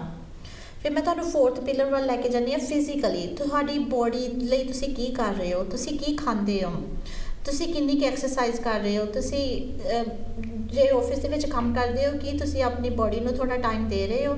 ਸੋ ਜੇ ਤੁਹਾਡੀ ਬੋਡੀ ਵੀ ਸਟਰੋਂਗ ਨਹੀਂ ਹੈਗੀ ਤਾਂ ਤੁਹਾਡੀ ਲਾਈਫ ਅੱਗੇ ਵਧਣ ਦਾ ਜਾਂ ਤੁਹਾਡੀ ਲਾਈਫ ਨੂੰ ਵੈਲ ਬੈਲੈਂਸ ਰੱਖਣਾ ਬਹੁਤ ਜ਼ਿਆਦਾ ਔਖਾ ਹੈ। ਬਹੁਤ ਔਖਾ ਹੈ। ਫਿਰ ਸੋਸ਼ਲ ਐਂਡ ਫਾਈਨੈਂਸ ਤਾਂ ਅਸੀਂ ਦੋਨਾਂ ਨੇ ਆਲਰੇਡੀ ਡਿਸਕਸ ਕਰ ਲਿਆ। ਸੋ ਇਹ 6 ਪਿਲਰਸ ਹੈਗੇ ਆ। ਸੋ ਇਹਦੇ ਨਾਲ ਨਾਲ ਤੁਸੀਂ ਇਹ ਵੀ ਦੱਸੋਗੇ ਕਿ ਜਿਹੜੇ ਸਾਡੇ 4 ਸਟੇਜਸ ਆਫ ਪਰਸਨਲ ਲਾਈਫ ਹੁੰਦੀ ਹੈ ਉਹ ਕੀ ਹੁੰਦੀਆਂ ਨੇ, ਜਿਹੜੀਆਂ ਸਾਡੀ ਮੇਨ ਸਟੇਜਸ ਅਸੀਂ ਕਾਊਂਟ ਕਰਦੇ ਹੈਗੇ ਆ? ਹਾਂਜੀ, ਸੋ ਮੈਂ 4 ਸਟੇजेस ਆਫ ਪਰਸਨਲ ਗਰੋਥ ਆਪਣੀ ਲਾਈਫ ਕੋਚਿੰਗ ਦੇ ਵਿੱਚ ਟੀਚ ਕਰਦੀ ਹਾਂ ਐਂਡ ਮੈਂ ਵੀਡੀਓਜ਼ ਵੀ ਬਣਾਏ ਹੋਏ ਬਲੌਗਸ ਵੀ ਲਿਖੇ ਹੋਏ ਇਹ ਮੇਰਾ ਫੇਵਰੇਟ ਹੈ and it's my own personal journey so favourite subject ਹਾਂਜੀ ਸੋ ਇਹਦੇ ਨਾਲ ਮੈਨੂੰ ਇਦਾਂ ਲੱਗਿਆ ਕਿ ਮੇਰੀ ਲਾਈਫ ਜਿਹੜੀ ਮੇਰੀ ਜਰਨੀ ਸੀ ਫਰੋਮ ਹਾਊਸਵਾਈਫ ਹਾਂਜੀ to business lady and becoming an independent, strong and powerful ਉਹਨੂੰ ਮੈਂ 4 ਪਾਰਟ ਦੇ ਵਿੱਚ ਡਿਵਾਈਡ ਕੀਤਾ ਇਸ ਲਈ ਕਿਉਂਕਿ ਆਪਾਂ ਕੁਝ ਕਰਨਾ ਨਹੀਂ ਚਾਹੁੰਦੇ ਪਰ ਸੁਪਨਾ ਬਹੁਤ ਵੱਡਾ ਦੇਖਦੇ ਆ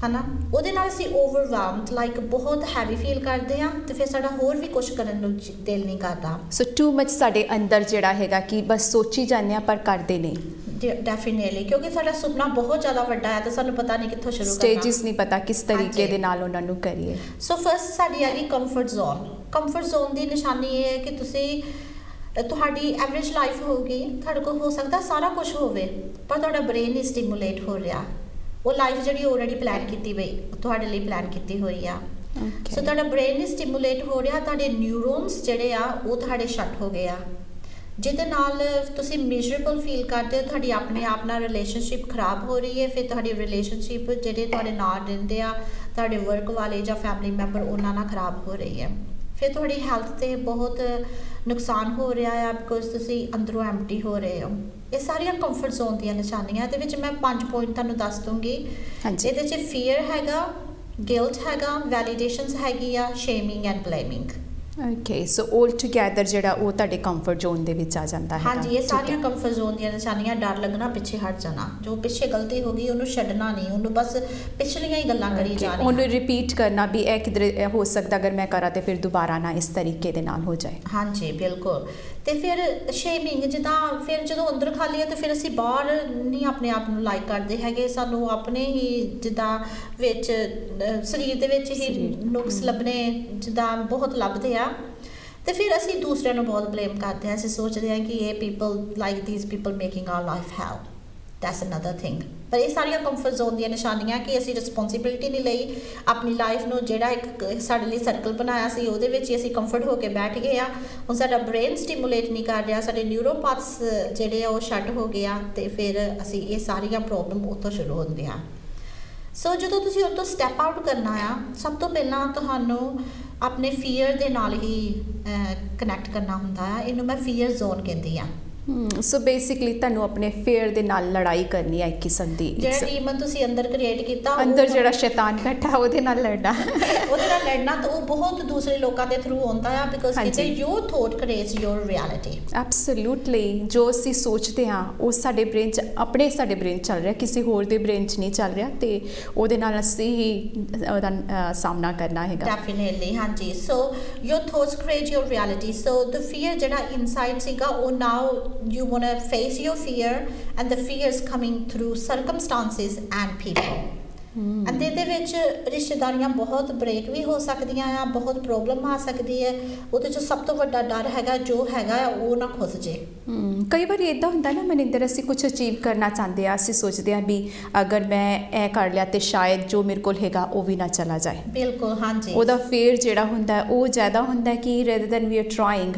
ਕਿ ਇਹ ਨਹੀਂ ਸੋਚਦੇ ਵੀ ਅਸੀਂ ਕੁਝ ਅਚੀਵ ਵੀ ਕਰਾਂਗੇ ਇਹਦੇ ਤੋਂ ਉਹਦੇ ਵਿੱਚੋਂ 80% ਪੀਪਲ ਫੇਸ ਕੰਫਰਟ ਜ਼ੋਨ 'ਚ ਚਲੇ ਜਾਂਦੇ ਆ ਕਿਉਂਕਿ ਫੀਅਰ ਮੈਂਟਲੀ ਇਮੋਸ਼ਨਲੀ ਬਹੁਤ ਟ੍ਰੇਨਿੰਗ ਹੋ ਗਿਆ ਤੇ ਜੋ ਹੈਗਾ ਉਹਨੂੰ ਖੁੱਸਣ ਦਾ ਡਰ ਤਾਂ ਅੱਗੋਂ ਕੁਝ ਦਿਸ ਨਹੀਂ ਰਿਹਾ ਕਿਉਂਕਿ ਅਜੇ ਤਾਂ ਉਹ ਹਨੇਰਾ ਆ ਪਹਿਲਾਂ ਹਨੇਰੇ ਦੇ ਵਿੱਚ ਤੁਸੀਂ ਵੜੋਗੇ ਹਨੇਰੇ ਦੇ ਵਿੱਚ ਅੱਗੇ ਵਧੋਗੇ ਤੇ ਫੇਰ ਹੀ ਲਾਈਟ ਚਾਨਣਾ ਮਿਲੂਗਾ ਉਹਦੇ ਵਿੱਚ ਬਹੁਤ ਲੋਕ ਜਿਹੜੇ ਉਸ ਤੋਂ ਪਿੱਛੇ ਹੋ ਜਾਂਦੇ ਆ ਪਰ ਜੇ ਤੁਸੀਂ ਫੀਅਰ ਦੇ ਵਿੱਚ ਉਹਨੂੰ ਫੀਅਰ ਨੂੰ ਫੇਸ ਕਰ ਲੈਂਦੇ ਹੋ ਤੁਹਾਡੀ ਮੈਂਟਲ ਇਮੋਸ਼ਨਲ ਐਂਡ ਤੁਹਾਡੀ ਫਿਜ਼ੀਕਲ ਸਾਰੀਆਂ ਜਿਹੜੀ ਤੁਹਾਡੀ ਬੋਡੀ ਦੀ ਸਟਰੈਂਥ ਤੁਸੀਂ you vibrate more you become more powerful and strong so ਆਪਣੇ ਨਾਲ ਲੜਨਾ ਬਿਲਕੁਲ ਹਾਂਜੀ ਪਰ ਉਸ ਟਾਈਮ ਤੇ ਜਿਹੜੇ ਫੀਅਰ ਜ਼ੋਨ ਦੇ ਵਿੱਚ ਨਹੀਂ ਉਹਨਾਂ ਨੂੰ ਪਤਾ ਨਹੀਂ ਕਿ ਉਹਨਾਂ ਦੀ ਲੜਾਈ ਆਪਣੇ ਨਾਲ ਆ ਉਹਨਾਂ ਨੂੰ ਦੂਸਰੇ ਤੇ ਹੀ ਜ਼ਿਆਦਾ ਇਹ ਸਾਰੇ I think it's very natural ਅਸੀਂ ਹਮੇਸ਼ਾ ਸੋਚਦੇ ਆ ਵੀ ਦੂਸਰਾ ਇਨਸਾਨ ਮੈਨੂੰ ਦੁੱਖ ਦੇ ਰਿਹਾ ਜਾਂ ਦੂਸਰੇ ਇਨਸਾਨ ਕਰਕੇ ਮੇਰਾ ਇਹ ਕੰਮ ਨਹੀਂ ਚੱਲਿਆ ਮੇਰਾ ਬਿਜ਼ਨਸ ਉਹਦੇ ਕਰਕੇ ਨਹੀਂ ਚੱਲਿਆ ਅਸੀਂ ਆਲਵੇਜ਼ ਬਲੇਮ ਕਰਦੇ ਆ ਬਟ ਅਸੀਂ ਕਦੀ ਇਹ ਨਹੀਂ ਸੋਚਦੇ ਵੀ ਇਹ ਸਾਡੇ ਕਰਕੇ ਹੋ ਰਿਹਾ ਜਦੋਂ ਅਸੀਂ ਇਹ ਸੋਚਣਾ ਚਾਲੂ ਕਰ ਲੈਂਦੇ it's all happening because of ਮੀ ਤੇ ਸਾਡੀ ਲਾਈਫ ਵੈਸੇ ਬਹੁਤ ਈਜ਼ੀ ਹੋ ਜਾਂਦੀ ਹੈ ਬਟ ਇਟਸ ਵੈਰੀ ਹਾਰਡ ਹਾਂਜੀ ਫਿਰ ਥਰੂ ਕੋਚਿੰਗ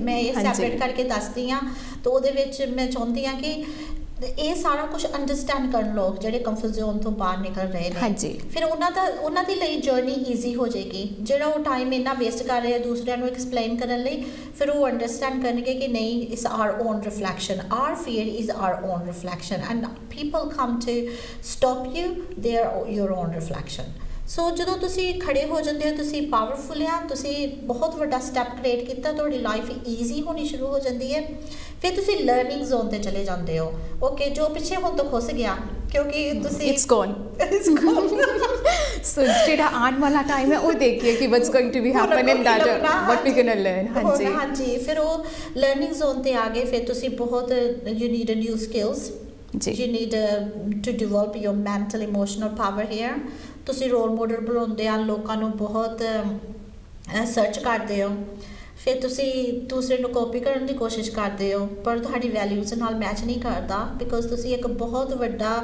ਜਿਹੜਾ ਆਪਣੇ ਨਾਲ ਬੈਟਲ ਸੀ ਉਹ ਪਾਰ ਕਰਕੇ ਆਏ ਹੋ ਇਸ ਲਈ ਤੁਸੀਂ ਸਟਰੋਂਗ ਬਣ ਗਏ ਹੋ ਹੁਣ ਤੁਸੀਂ ਇੱਥੇ ਇਹ ਅੰਡਰਸਟੈਂਡ ਕਰਦੇ ਹੋ ਕਿ ਹਾਂ ਮੇਰਾ ਆਪਣਾ ਰਾਹ ਹੈਗਾ ਆ ਤੇ ਮੈਂ ਆਪਣਾ ਰਾਹ ਕ੍ਰੀਏਟ ਕਰਨਾ ਆ So learning zone is a good point actually but it's very struggling and suffering. So ਇਸ ਟਾਈਮ 'ਚ ਜ਼ਿਆਦਾ ਸਟਰਗਲਿੰਗ ਹੁੰਦੀ ਹੈ ਪਰ ਤੁਹਾਡਾ ਆਪਣਾ ਪੁਆਇੰਟ ਇੱਕ ਵੈਲਿਊ ਤੁਹਾਡੀ ਬਣਦੀ ਹੈ ਤੁਸੀਂ ਆਪਣੇ ਆਪ ਨੂੰ ਰਿਅਲਾਈਜ਼ ਕਰਦੇ ਹੋ ਕਿ ਹੂ ਆਈ ਐਮ ਇੱਥੇ ਤੁਸੀਂ ਡੀਟੈਚ ਹੋ ਗਏ ਪੀਪਲ ਨਾਲੋਂ ਉਹਨਾਂ ਨੂੰ ਫਰਗਿਵ ਵੀ ਕਰ ਦਿੱਤਾ ਜੋ ਉਹਨਾਂ ਨੇ ਤੁਹਾਨੂੰ ਗਲਤ ਗੱਲਾਂ ਕਹੀਆਂ ਉਹ ਤੁਸੀਂ ਉਹਨੂੰ ਫਰਗੈਟ ਵੀ ਕਰ ਦਿੱਤਾ ਇੱਥੇ ਆ ਕੇ ਕਿਉਂਕਿ ਤੁਸੀਂ ਇੰਨੇ ਬਿਜ਼ੀ ਹੋ ਗਏ ਨਿਊ ਸਕਿੱਲਸ ਲਰਨ ਕਰਨ ਲਈ ਤਾਂ ਆਪਣਾ ਪਾਥ ਕ੍ਰੀਏਟ ਕਰਨ ਲਈ ਹੁਣ ਮੈਂ ਤੁਹਾਨੂੰ ਥੋੜਾ ਜਿਹਾ ਸਮਝਾਉਂਗੀ ਕਿ ਸਾਡੀ ਬੋਡੀ ਆ ਸਾਡੀ ਬੋਡੀ ਦੇ ਨਾਲ ਐਨਰਜੀ ਸੈਂਸਰ ਆ ਜਿਹਨੂੰ ਅਸੀਂ ਔਰਾ ਕਹਿੰਦੇ ਆ ਤੇ ਉਹਦੇ ਚਾਰ ਚਫੇਰੇ ਹਨੇਰਾ ਆ ਡਾਰਕ ਆ ਹਾਂਜੀ ਸੋ ਉਹਦੇ ਵਿੱਚੋਂ ਤੁਸੀਂ ਆਪਣਾ ਪਾਥ ਕ੍ਰੀਏਟ ਕਰਨਾ ਆ ਸੋ ਲਰਨਿੰਗ ਜ਼ੋਨ ਤੇ ਤੁਸੀਂ ਉਹ ਕਰ ਰਹੇ ਹੋ ਤੁਸੀਂ ਆਪਣਾ ਪਾਥ ਕ੍ਰੀਏਟ ਕਰ ਰਹੇ ਹੋ ਸੋ ਬੇਸਿਕਲੀ ਇੱਕ ਗੁਫਾ ਹੈ ਜਿਹਦੇ ਅਸੀਂ ਮਿਡਲ ਚੋਂ ਲੰਘ ਰਹੇ ਹਾਂ ਤੇ ਥੋੜੀ ਰੋਸ਼ਨੀ ਸਾਨੂੰ ਨਜ਼ਰ ਆ ਰਹੀ ਹੈ ਤੇ ਪਿੱਛੇ ਅੰਧੇਰਾ ਅਸੀਂ ਛੱਡ ਆਏ ਹਾਂ ਹਾਂਜੀ ਫਿਰ ਇਹਦੇ ਵਿੱਚ ਹੀ ਆਪਾਂ ਵਿਜ਼ਨ ਕ੍ਰੀਏਟ ਕਰਨੀ ਹੈ ਲਰਨਿੰਗ ਜ਼ੋਨ ਦੇ ਵਿੱਚ ਇੱਕ ਆਪਾਂ ਇੱਕ ਲਾਈਟ ਬਣਾਉਣੀ ਹੈ ਜਿੱਥੇ ਆਪਾਂ ਪਹੁੰਚਣਾ ਚਾਹੁੰਦੇ ਆ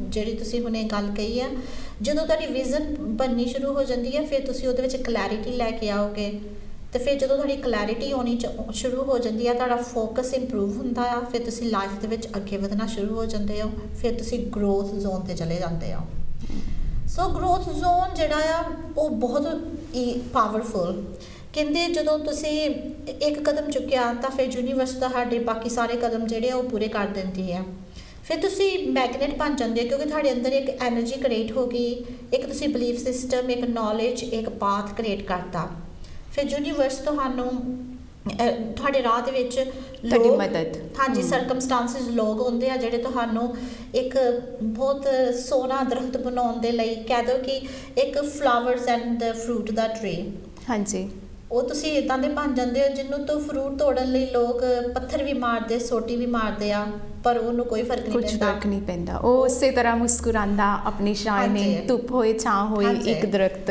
ਤਾਂ ਉਹ ਸਟੇਜ ਆਉਂਦੀ ਹੈ ਹਾਂਜੀ ਸੋ ਇਹ ਫਿਰ ਮੈਂ 4 ਸਟੇਜਸ ਦੇ ਵਿੱਚ ਤੁਹਾਡੀ ਜਰਨੀ ਨੂੰ ਡਿਵਾਈਡ ਕਰਦੀ ਹਾਂ according to my experience so there was a time when I was really fed up and I was emotionally drained and ਮੈਨੂੰ ਲੱਗਦਾ ਸੀ ਕਿ ਪਿੱਛੇ ਕਿੱਥੇ ਜਾਵਾਂ ਕਿ ਪਿੱਛੇ ਵੀ ਰਾਹ ਬੰਦ ਆ ਅੱਗੋਂ ਕੁਛ ਦਿਸ ਨਹੀਂ ਰਿਹਾ ਫਿਰ ਇੱਦਾਂ ਜਦੋਂ ਮੈਂ ਲਰਨਿੰਗ ਜ਼ੋਨ ਤੋਂ ਆਪਣੇ knowledge skills confidence spiritual connection ਰਾਹ ਕ੍ਰੀਏਟ ਕੀਤਾ ਵਿਜ਼ਨ ਕ੍ਰੀਏਟ ਕੀਤੀ ਆਪਣਾ ਪਾਥ ਬਣਾਇਆ ਤੇ ਫਿਰ ਗਰੋਥ ਜਰਨੀ ਦੇ ਵਿੱਚ ਮੈਨੂੰ ਬਹੁਤ ਜਿੱਦਾਂ ਮੇਰਾ ਆਨੰਦਮਈ ਜੀਵਨ ਬਣਿਆ ਇੱਕ ਰਿਲੈਕਸੇਸ਼ਨ ਇੱਕ ਕਹਿੰਦੇ ਸਟੇਜ ਜਿੱਥੇ ਕਿ ਸਾਰਾ ਕੁਝ ਸੁਣ ਨਹੀਂ ਲੱਗਦਾ ਹੈਗਾ ਤੇ ਇੱਕ ਮੈਂ ਹੋਰ ਤੁਹਾਡੇ ਕੋਲੋਂ ਪੁੱਛਣਾ ਚਾਹਾਂਗੀ ਜਿੱਦਾਂ ਤੁਸੀਂ ਦੱਸਿਆ ਵੀ ਕਿ ਇੱਕ ਵਿਜ਼ੂਅਲਾਈਜ਼ ਕਰਨਾ ਵਿਜ਼ੂਅਲਾਈਜ਼ਿੰਗ ਐਂਡ ਡ੍ਰੀਮ ਦੇ ਵਿੱਚ ਕੀ ਫਰਕ ਹੈ ਕਈ ਵਾਰੀ ਅਸੀਂ ਕਹਿੰਦੇ ਵੀ ਦੈਟ ਪਰਸਨ ਇਜ਼ ਡੇ ਡ੍ਰੀਮਿੰਗ ਤੇ ਇੱਕ ਵਿਜ਼ੂਅਲਾਈਜ਼ ਹੁੰਦਾ ਉਹਦੇ ਵਿੱਚ ਕੀ ਡਿਫਰੈਂਟ ਹੁੰਦਾ ਹੈਗਾ ਕੀ ਸੋ ਡੇ ਡ੍ਰੀਮਿੰਗ ਐਕਚੁਅਲੀ ਇਜ਼ ਨਾਟ ਗੁੱਡ ਇਸ ਪਹਿਲੀ ਗੱਲ ਤੇ ਲੇਜ਼ੀ ਹੋਣ ਦੀ ਨਿਸ਼ਾਨੀ ਆ ਡੇ ਡ੍ਰੀਮਿੰਗ ਐਂਡ ਇਹਦੇ ਵਿੱਚ ਤੁਹਾਡਾ ਮਾਈਂਡ ਜਿਹੜਾ ਤੁਸੀਂ ਉਹਨੂੰ ਵਾਈਲਡ ਛੱਡ ਦਿੰਦੇ ਹੋ ਤੁਹਾਡਾ ਮਾਈਂਡ ਜਿੱਦਾਂ ਮਰਜ਼ੀ ਭੱਜਾ ਫਿਰੇ ਸੋ ਉਹਦੇ ਵਿੱਚ ਤੁਸੀਂ ਸੈਲਫ ਸਾਬੋਟਾਈਜ਼ਿੰਗ ਦੇ ਵਿੱਚ ਵੀ ਚਲੇ ਜਾਂਦੇ ਹੋ ਤੁਹਾਡੀ ਨੈਗੇਟਿਵ ਸੈਲਫ ਜਿਹੜੀ ਟਾਕ ਹੈਗੀ ਉਹ ਕ੍ਰੀਏਟ ਹੋਣੀ ਸ਼ੁਰੂ ਹੋ ਜਾਂਦੀ ਹੈ ਤਾਂ ਉਹਦੇ ਵਿੱਚ ਤੁਸੀਂ ਜੀਵਨ ਦੇ ਵਿੱਚ ਅੱਗੇ ਨਹੀਂ ਵੱਧ ਸਕਦੇ ਵਿਜ਼ੂਅਲਾਈਜੇਸ਼ਨ ਇਜ਼ ਅ ਪਲਾਨ ਸੋ ਉੱਥੇ ਤੁਸੀਂ ਪਲਾਨ ਕਰਦੇ ਹੋ ਐਂਡ ਡੇ ਡ੍ਰੀਮ ਜਿਹੜਾ ਉਹ ਤੁਸੀਂ ਕੁਛ ਵੀ ਉਹ ਤੁਹਾਡਾ you let your brain mind go wild ਹਾਂਜੀ ਸੋ ਵਿਜ਼ੂਅਲਾਈਜੇਸ਼ਨ ਆ ਤੁਸੀਂ ਉਹਨੂੰ ਕ੍ਰੀਏਟ ਕਰਦੇ ਹੋ ਕਿ ਹਾਂ this is the vision and I need to visualize every day in the morning or the night ਸੋ ਤੁਹਾਨੂੰ ਪਤਾ ਹੈ ਕਿ मैं सवेरे उठना सब तो पहला मेरी 5 मिनट्स विजुअलाइजेशन आ सो ਜਦੋਂ ਅਸੀਂ ਵਿਜ਼ੂਅਲਾਈਜ਼ ਕਰਦੇ ਆ ਸੋ ਤੁਹਾਡਾ ਤੁਸੀਂ ਆਪਣੀ ਲਾਈਫ ਦਾ ਇੱਕ ਕਲੀਅਰ ਵਿਜ਼ਨ ਬਣਾ ਲਈ ਹੋਈ ਆ ਉਹਨੂੰ ਤੁਸੀਂ ਵਿਜ਼ੂਅਲਾਈਜ਼ ਕਰਦੇ ਹੋ ਤਾਂ ਵਿਜ਼ੂਅਲਾਈਜ਼ ਦੇ ਵਿੱਚ ਤੁਸੀਂ ਆਪਣੇ ਆਪ ਨੂੰ ਦੇਖਦੇ ਹੋ ਕਿ ਇਹ ਮੇਰੀ ਲਾਈਫ ਜੀ ਰਹੀ ਆ ਮੈਂ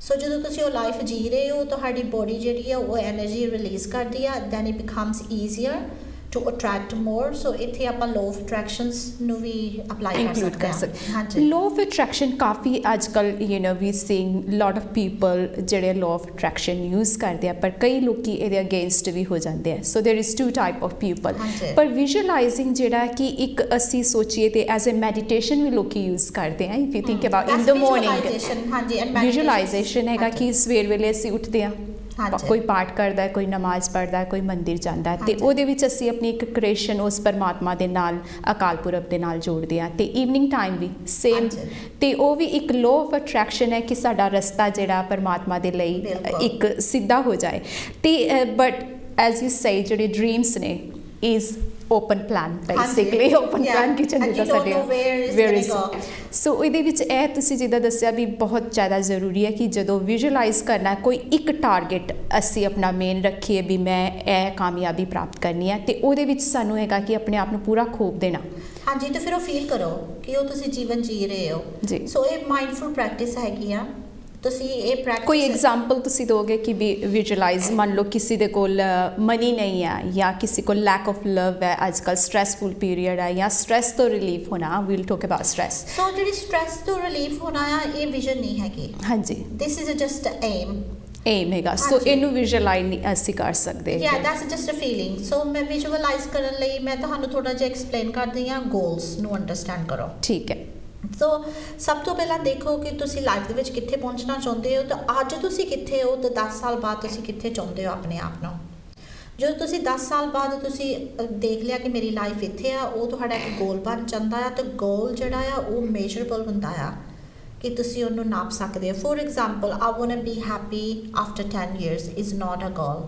that's too long it's a feeling it's like maybe kind of aim but it's not measurable ਉਹ ਤੁਹਾਡੇ ਬ੍ਰੇਨ 'ਚ ਸੈਟਅਪ ਨਹੀਂ ਹੋਏਗਾ ਆਈ ਥਿੰਕ ਪਰ ਜੇ ਤੁਸੀਂ ਕਹੋਗੇ ਕਿ 10 ਸਾਲ ਬਾਅਦ ਫੋਰ ਐਗਜ਼ਾਮਪਲ ਕੋਈ ਟਿਊਸ਼ਨ ਸੈਂਟਰ ਚਲਾਉਣਾ ਸ਼ੁਰੂ ਕਰਨਾ ਚਾਹੁੰਦੇ ਆ ਤਾਂ 10 ਸਾਲ ਅੱਜ ਉਹ ਕਿਸੇ ਦੇ ਘਰ ਜਾ ਕੇ ਟਿਊਸ਼ਨ ਕਰ ਰਹੇ ਨੇ तो उन्होंने अपनी एक लाइफ की विजन क्रिएट करनी है अपने बिजनेस को एक्सपैंड करना तो 10 years later वो मे भी सोचेंगे कि एक ट्यूशन सेंटर नहीं एक मैं इदां दी फ्रेंचाइज बना दा कि मेरे ट्यूशन सेंटर्स हर एक सिटी दे विच होण जां हर एक टाउन दे विच होण दैट्स देयर गोल्स ओके फिर वो गोल्स नू थोड़ा अध विच ले आउण 5 साल तक मेरा काम कित्थे चलेगा फिर उन्होंने होर थोड़ा नेड़े करन 1 साल तक मैं कित्थे पहुंचना आ फिर 1 महीने तक कित्थे ते अज मैं की एक्शन लैना आ सो अज उन्हां दा चल रहा कि वो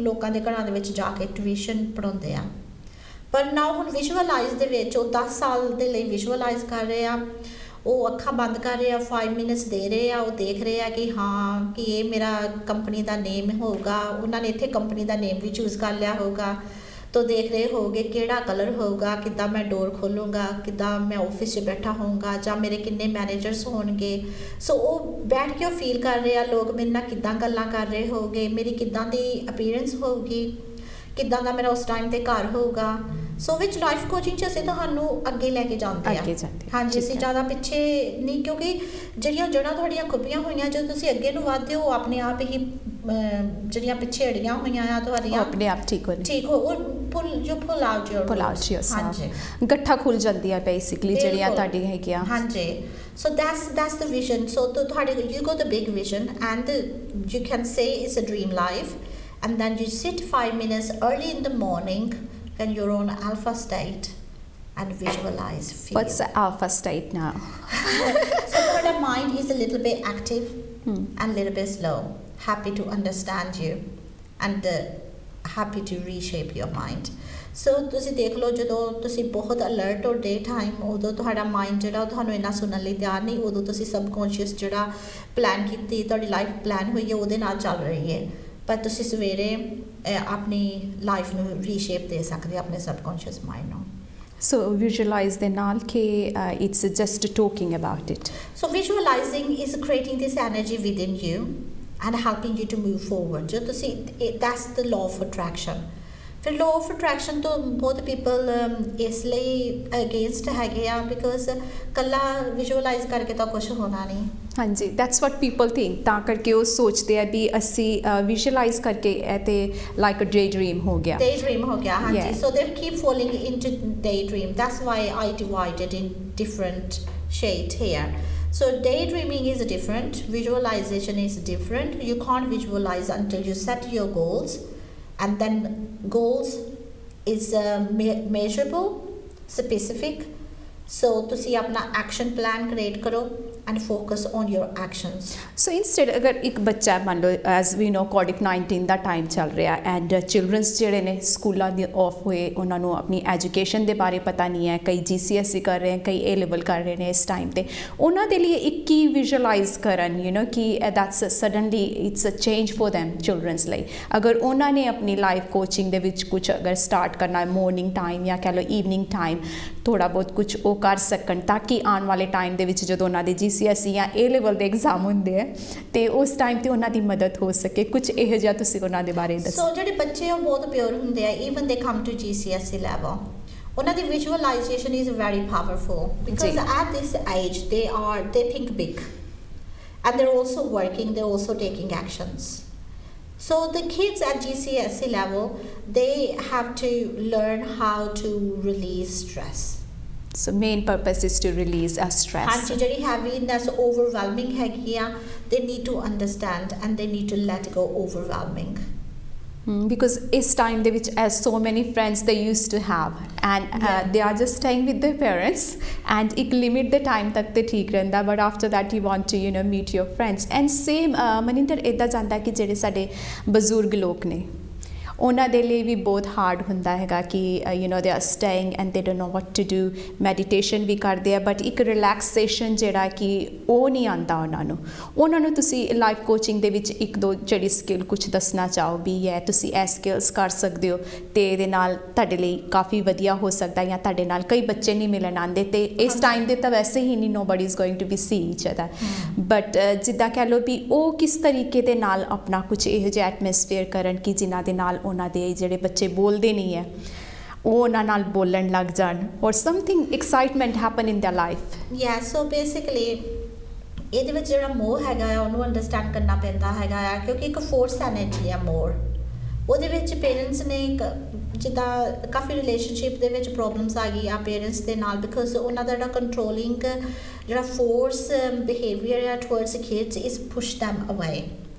But they need to understand the time is for retirement and retirement doesn't mean they have to be retired from work. They have to retire from everything. So basically they need to accept the kids that their kids they're no kids anymore, they're adults. So ਉਹਨਾਂ ਦੀਆਂ ਆਪਣੀਆਂ responsibilities ਹੈਗੀਆਂ ਆ so they can't live their life according to their parents. But once they ਜਦੋਂ accept ਕਰ ਲੈਂਦੇ ਆ ਉਹਨਾਂ ਨੂੰ ਤਾਂ ਉਹਨਾਂ ਦੀ ਲਾਈਫ ਨੂੰ ਅੰਡਰਸਟੈਂਡ ਕਰ ਲੈਂਦੇ ਆ ਤਾਂ ਉਹ 'ਚ ਮੋਹ ਦੀ ਐਨਰਜੀ ਜਿਹੜੀ ਉਹ ਡਿਸਪੀਅਰ ਹੋ ਜਾਂਦੀ ਹੈ. The more is attachment is a dark energy. It's a code between them and their child. Okay basically ਇੱਕ ਕੋਡ ਹੈ ਜਿਹੜਾ ਡਾਰਕਨੈਸ ਸ਼ੈਡੋ ਦਾ ਕਹਿ ਲਓ ਹੈਗਾ ਜਿਹੜਾ ਤੁਸੀਂ ਅਗਰ ਅਲੱਗ ਕਰ ਦਿੰਦੇ ਹੋ ਤੇ ਤੁਸੀਂ ਮੈਲਟ ਕਰ ਦਿਓ ਕਿ ਉਹਨੂੰ ਤੁਸੀਂ ਜਦੋਂ ਤੁਸੀਂ ਆਪਣੇ ਬੱਚਿਆਂ ਦੀ ਲਾਈਫ ਨੂੰ ਐਕਸੈਪਟ ਕਰਦੇ ਹੋ ਤੇ ਤੁਸੀਂ ਸੋਚਦੇ ਕਿ ਮੇਰੀ ਰਿਸਪੌਂਸਿਬਿਲਟੀ ਜੋ ਹੈਗੀ ਸੀ ਉਹ ਮੈਂ ਪੂਰੀ ਕਰ ਦਿੱਤੀ ਹੈ ਨਾ. ਹਾਂਜੀ ਤਾਂ ਹੁਣ ਉਹ ਮੇਰੇ ਬੱਚੇ ਐਡਲਟਸ ਆ ਤੇ ਉਹ 18 ਸਾਲ ਤੋਂ ਉੱਪਰ ਹੈਗੇ ਆ ਤਾਂ ਉਹਨਾਂ ਨੇ ਆਪਣੀ ਲਾਈਫ ਆਪਣੇ ਤਰੀਕੇ ਨਾਲ ਹੁਣ ਉਹਨਾਂ ਨੇ ਵੀ ਗਲਤੀਆਂ ਕਰਨੀਆਂ ਫੇਲ ਹੋਣਾ ਉਹ ਤੋਂ ਸਿੱਖਣਾ ਫਿਰ ਅੱਗੇ ਵਧਣਾ. ਸੋ ਤੁਸੀਂ ਜਿਹੜਾ ਆਪਣੇ ਬੱਚੇ ਮੋਸਟ ਪੇਰੈਂਟਸ ਜਿਹੜੇ ਉਹ ਆਪਣੇ ਬੱਚੇ ਦੇ ਫੇਲ ਹੋਣ ਤੋਂ ਡਰਦੇ ਆ ਉਹ ਆਪਣੇ ਬੱਚੇ ਨੂੰ ਸੋਚਦੇ ਕਿ ਇੱਕ ਸਿਕਿਉਰ ਦੇ ਦਈਏ ਇੱਕ ਫਿਊਚਰ ਤੇ ਉਹਦੇ ਵਿੱਚ ਸਾਡਾ ਬੱਚਾ ਖੁਸ਼ ਰਹੇ. ਤਾਂ ਉਹ ਮੈਂ ਆਲਰੇਡੀ ਐਕਸਪਲੇਨ ਕਰ ਦਿੱਤਾ ਜਿਹੜਾ ਇੱਕ ਸੇਫ ਇਨਵਾਇਰਨਮੈਂਟ ਪੇਰੈਂਟਸ ਆਪਣੇ ਬੱਚੇ ਨੂੰ ਬਣਾ ਕੇ ਦਿੰਦੇ ਆ ਉਹ ਕੰਫਰਟ ਜ਼ੋਨ ਦੇ ਵਿੱਚ ਤਬਦੀਲ ਹੋ ਜਾਂਦਾ ਫਿਊ ਈਅਰਸ ਲੇਟਰ ਬਿਕੋਜ਼ ਉਹਨਾਂ ਦਾ ਬ੍ਰੇਨ ਸਟਿਮੂਲੇਟ ਨਹੀਂ ਹੁੰਦਾ. ਸੋ ਇਸ ਲਈ ਹਰ ਇੱਕ ਪਰਸਨ ਜਿਹੜਾ ਉਹ ਲਾਈਫ ਦੇ ਵਿੱਚ ਕ੍ਰੀਏਟ ਕਰਨ ਲਈ ਆਇਆ ਆ.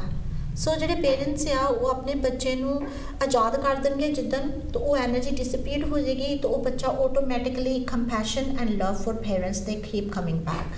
ਸੋ ਬੇਸਿਕਲੀ ਉਹਨਾਂ ਤੋਂ ਡੀ ਅਟੈਚਡ ਹੋ ਜਾਓ ਤੁਸੀਂ, ਜੇਕਰ ਤੁਸੀਂ ਉਹਨਾਂ ਨਾਲ ਅਟੈਚਮੈਂਟ ਬਣਾਉਣਾ ਚਾਹੁੰਦੇ ਹੋ। That's the Ki isn't it. ਇੱਥੇ ਮੈਂ ਥੋੜਾ ਜਿਹਾ ਤੁਹਾਨੂੰ ਪਿਆਰ ਤੇ ਅਟੈਚਮੈਂਟ ਦੇ ਵਿੱਚ ਥੋੜਾ ਐਕਸਪਲੇਨ ਕਰ ਦਿੰਦੀ ਆ। So love is pure, attachment is controlling and forceful energy. ਜਦੋਂ ਤੁਸੀਂ ਕਿਸੇ ਨਾਲ ਪਿਆਰ ਕਰਦੇ ਹੋ you don't have any expectation from others, and ਜਦੋਂ ਤੁਸੀਂ ਕਿਸੇ ਨਾਲ ਅਟੈਚ ਹੋ you don't want to let them go, the fear of feeling ਹਾਂਜੀ।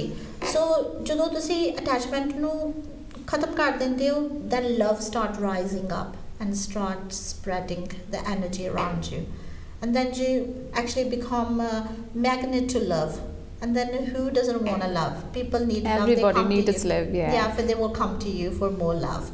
So basically attachment ਖਤਮ ਕਰੋਗੇ ਤਾਂ ਹੀ ਤੁਸੀਂ love receive ਕਰੋਗੇ। That's so parents should be retired, like emotionally, mentally, not just with the work.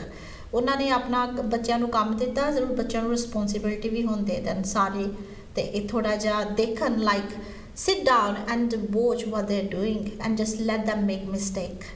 ਸਹੀ ਗੱਲ ਹੈ। ਫੇਅਰ ਕਰਕੇ ਕਈ ਵਾਰੀ we are attach with certain people ਕਿ ਕਿਧਰੇ ਸਾਨੂੰ ਛੱਡ ਕੇ ਨਾ ਚਲੇ ਜਾਣ ਜਾਂ ਕੁਝ ਨਾ ਕੁਝ, ਪਰ ਅਸੀਂ ਇਹ ਭੁੱਲ ਜਾਂਦੇ ਹਾਂ ਕਿ ਜਿੰਨਾ ਅਸੀਂ ਉਹਨਾਂ ਦੇ ਨਾਲ ਜ਼ਿਆਦਾ ਇੱਦਾਂ ਰੱਖਾਂਗੇ ਉੱਦਾਂ ਹੀ ਸਾਡੇ ਰਿਲੇਸ਼ਨਸ਼ਿਪ ਜ਼ਿਆਦਾ fear is creating your reality. So if you have a fear of that your kids might leave you, so ਜਦੋਂ ਤੁਹਾਡੇ ਬੱਚੇ ਤੁਹਾਨੂੰ ਛੱਡ ਕੇ ਨਾ ਚਲੇ ਜਾਣ ਹੈਗਾ, and that's gonna happen because you created that thought. And ਇੱਕ ਮਾਈਂਡਸੈਟ ਵੀ ਹੋ ਜਾਂਦਾ ਵੀ that person gonna leave me, ਔਰ ਸਾਡੇ ਬੱਚੇ ਸਾਨੂੰ ਛੱਡ ਜਾਣਗੇ, ਤੇ ਉਹ ਬ੍ਰੇਨ 'ਚ ਸਾਡੇ ਅਨਕੌਂਸ਼ੀਅਸ ਮਾਈਂਡ ਦੇ ਵਿੱਚ ਵੀ ਰਿਪੀਟ ਬਾਰ-ਬਾਰ ਆਇਆ ਜਾਂਦਾ, ਭਾਵੇਂ ਨਾ ਵੀ ਹੋਣਾ ਹੈ, ਫਿਰ it seems like it's gonna be happen, isn't it? Yes, definitely. ਹਾਂਜੀ।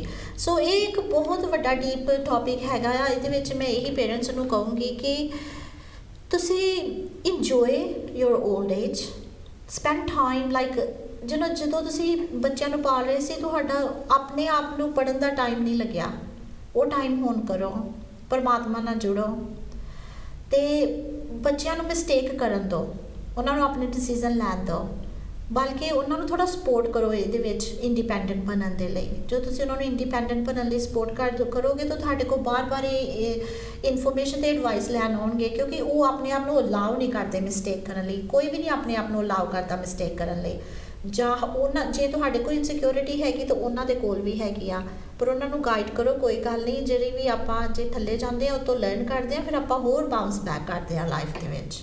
Absolutely right.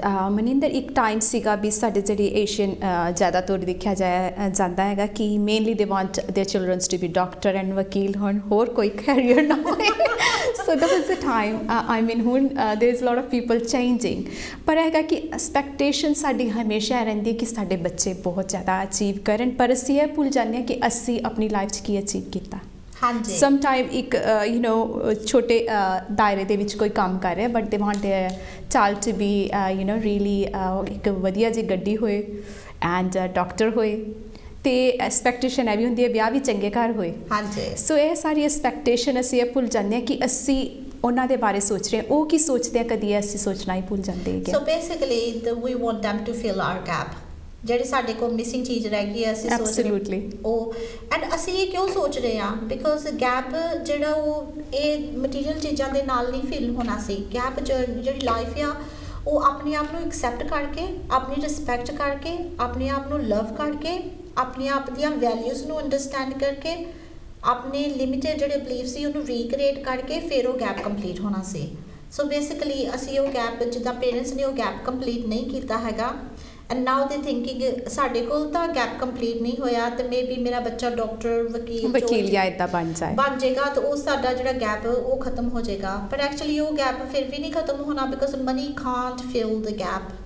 ਸੋ ਇਹਦੇ ਲਈ ਮਨਿੰਦਰ ਸਾਨੂੰ ਕੀ ਐਕਸ਼ਨ ਪਲਾਨ ਕਰਨਾ ਚਾਹੀਦਾ ਹੈ ਕਿ ਜਿਹੜੇ ਵੀ ਸਾਡੇ ਲਿਸਨਰਸ ਨੇ ਕਿ ਕੋਈ ਇਹੋ ਜਿਹਾ ਆਪਣੇ ਲਾਈਫ ਦੇ ਵਿੱਚ ਕੁਝ ਪਲਾਨ ਕਰਨ ਜਿਹਦੇ ਕਰਕੇ ਵੀ ਉਹ ਅੱਗੇ ਵੱਧ ਸਕਣ, ਕੁਝ ਇਹੋ ਜਿਹਾ ਤੁਸੀਂ ਦੱਸੋ। ਮੈਂ ਤੁਹਾਨੂੰ ਥੋੜਾ ਐਕਸ਼ਨ ਪਲਾਨ ਐਕਸਪਲੇਨ ਕਰ ਦਿੰਦੀ ਆ for personal growth. And personal growth ਦੇ ਵਿੱਚ ਮੈਂ ਤੁਹਾਨੂੰ ਟਾਰਗੇਟ ਆਡੀਅנס ਦੱਸ ਦਿੰਦੀ ਆ 25+ ਹੁੰਦੀ ਆ, ਬਿਕੋਜ਼ ਜਿਹੜੇ ਬੱਚੇ ਨੇ ਉਹਨਾਂ ਨੇ ਅਜੇ ਕੁਝ ਲਰਨ ਨਹੀਂ ਕੀਤਾ, देयर ਲਾਈਫ ਇਜ਼ ਅਮੇਜ਼ਿੰਗ, ਉਹਨਾਂ ਕੋਲ ਬਹੁਤ ਪੈਸ਼ਨ ਹੈਗਾ, ਬਹੁਤ ਐਨਰਜੀ ਹੈਗੀ ਆ, ਪਰ ਜਦੋਂ ਕਿਤੇ ਲਾਈਫ ਦੇ ਵਿੱਚ ਫੇਲ ਹੋ ਕੇ ਮਿਸਟੇਕ ਕਰੋਗੇ ਫਿਰ ਉਹਨਾਂ ਦੀ ਪਰਸਨਲ ਪਾਵਰ ਥੱਲੇ ਜਾਏਗੀ, ਫਿਰ ਉਹਨਾਂ ਨੂੰ ਪਰਸਨਲ ਪਾਵਰ ਨੂੰ ਉੱਪਰ ਲਿਫਟ ਕਰਨ ਦੀ ਲੋੜ ਆ। ਪਰ ਇੱਥੇ ਆਪਾਂ ਸਪੈਸ਼ਲ ਨੀਡ ਬੱਚਿਆਂ ਦੀ ਗੱਲ ਨਹੀਂ ਕਰ ਰਹੇ, ਜਸਟ ਪਾਵਰਫੁਲ ਬੱਚਿਆਂ ਦੀ ਗੱਲ ਕਰ ਰਹੇ ਆ। ਸੋ ਐਕਸ਼ਨ ਪਲਾਨ ਦਾ ਤੁਹਾਨੂੰ ਮੈਂ ਦੱਸ ਦਿੰਦੀ ਕਿ ਐਕਸ਼ਨ ਪਲਾਨ ਹੈ ਕੀ ਆ। ਹਾਂਜੀ, ਸਭ ਤੋਂ ਪਹਿਲਾਂ ਗੋਲਸ ਤੁਹਾਨੂੰ ਮੈਂ ਦੱਸਿਆ 10 ਸਾਲ ਦਾ। ਹਾਂਜੀ, ਉਹਨੂੰ ਦੇਖੋ ਕਿ 5 ਸਾਲ ਤੱਕ 10 ਸਾਲ ਤੱਕ ਤੁਹਾਡੀ ਲਾਈਫ ਕਿੱਥੇ ਹੋਊਗੀ, 5 ਸਾਲ ਤੱਕ ਉਹ ਤੁਸੀਂ ਕਿੰਨਾ ਕੁ ਅਚੀਵ ਕਰ ਲੋਗੇ, ਅੱਧ ਵਿੱਚ ਆਓਗੇ ਕਿ ਨਹੀਂ ਆਓਗੇ, ਉਹਨੂੰ ਅੱਧ 'ਚ ਲੈ ਕੇ ਆਓ। ਉਸ ਤੋਂ ਬਾਅਦ ਵਿੱਚ ਦੇਖੋ ਕਿ ਸਾਲ ਤੱਕ ਮੈਂ ਕਿੰਨਾ ਅਚੀਵ ਕਰ ਸਕਦਾ ਆ। ਬਹੁਤ ਸਾਰੇ ਲੋਕ ਬਹੁਤ ਓਵਰ ਐਸਟੀਮੇਟ ਕਰਦੇ ਆ ਕਿ ਉਹ ਸਾਲ ਦੇ ਵਿੱਚ ਕਿੰਨਾ ਅਚੀਵ ਕਰਨਗੇ, ਪਰ ਬਹੁਤ ਅੰਡਰ ਐਸਟੀਮੇਟ ਕਰਦੇ ਕਿ ਉਹ 10 ਸਾਲ ਦੇ ਵਿੱਚ ਕਿੰਨਾ ਅਚੀਵ ਕਰਨਗੇ। ਸੋ make your big vision, okay. So the vision ਵੱਡੀ ਕਰੋ, ਕਿਉਂਕਿ 10 ਸਾਲ ਦੇ ਵਿੱਚ ਤੁਸੀਂ ਇੱਕ ਟਰਾਂਸਫਾਰਮ ਕਰ ਲੈਣਾ ਆਪਣੀ ਲਾਈਫ ਨੂੰ, ਤੁਹਾਡੀ ਲਾਈਫ ਸਾਰੀ ਬਦਲ ਜਾਣੀ ਜੇ ਤੁਹਾਨੂੰ ਐਕਸ਼ਨ ਪਲਾਨ ਨੂੰ ਫੋਲੋ ਕਰਨਾ ਆ ਜਾਏ। ਫਿਰ ਉਸ ਤੋਂ ਬਾਅਦ 'ਚ ਜਿਹੜਾ 1 ਸਾਲ ਤੱਕ ਤੁਹਾਡੀ ਲਾਈਫ ਆ ਬਹੁਤ ਓਵਰਵੈਲਮਿੰਗ ਆ, because most people think too much. ਫਿਰ ਉਹਨੂੰ ਤੁਸੀਂ 1 ਮੰਥ ਦੇ ਵਿੱਚ ਲੈ ਕੇ ਆਓ, ਫਿਰ ਉਹਨੂੰ 2 ਵੀਕਸ ਦੇ ਵਿੱਚ ਲੈ ਕੇ ਆਓ। ਸੋ ਤੁਹਾਡਾ ਜਿਹੜਾ ਤੁਸੀਂ ਦੇਖਣਾ ਹੈ ਕਿ ਤੁਹਾਡਾ ਫਰਸਟ ਜਿਹੜਾ ਗੋਲ ਹੈਗਾ ਆ, ਜਿਹੜਾ 1 ਵੀਕ ਦੇ ਵਿੱਚ ਤੁਸੀਂ ਅਚੀਵ ਕਰਨਾ ਆ, ਉਹਦੇ ਲਈ ਐਕਸ਼ਨ ਪਲਾਨ ਤਿਆਰ ਕਰੋ। ਉਹ ਬਹੁਤ ਸਪੈਸੀਫਿਕ ਐਂਡ ਮੇਜਰੇਬਲ ਹੋਣਾ ਚਾਹੀਦਾ ਉਹ ਵਾਲਾ ਗੋਲ ਤੁਹਾਡਾ। ਤਾਂ ਉਹਦੇ ਲਈ ਤੁਸੀਂ ਦੇਖੋ ਕਿ ਮੈਂ 7 ਵਜੇ ਤੋਂ ਲੈ ਕੇ ਸਵੇਰ ਤੋਂ ਤੇ ਸ਼ਾਮ ਦੇ 7 ਵਜੇ ਤੱਕ ਉਹ ਮੇਰਾ ਗੋਲ ਜਿਹੜਾ ਉਹਦੇ ਵਿੱਚ ਮੈਂ ਕੀ ਕੁਛ ਕਰਨਾ, ਤੇ ਬ੍ਰੇਕ ਵੀ ਲਵੋ, ਆਪਣੇ ਆਪ ਨੂੰ ਵੀ ਟਾਈਮ ਦੇਵੋ। ਸੋ ਜਿਹੜੀਆਂ 6 ਹੈਗੇ ਨਾ ਪਿਲਰਸ, ਉਹਨੂੰ ਲਿਆ ਕੇ ਆਪਣਾ ਐਕਸ਼ਨ ਪਲਾਨ ਤਿਆਰ ਕਰੋ। ਓਕੇ, ਤੇ ਲਾਸਟ ਮੈਸੇਜ ਜੋ ਤੁਸੀਂ ਸਾਡੇ ਲਿਸਨਰਸ ਨੂੰ ਦੇਣਾ ਚਾਹੋਗੇ, ਦੇਖਣ ਵਾਲਿਆਂ ਨੂੰ ਦੇਣਾ ਚਾਹੋਗੇ, please give us a message. Yeah, so basically life is a journey. Learn to live and live to learn. मैं अकेला ही चला था सफ़र पर, लोग मिलते गए और काफिला बनता गया। साडा हेल्थ टॉक अज इत्थे ही समाप्त होंदा है। फिर मिलांगे next week same time same place Kashi TV के जरिए दे नाल।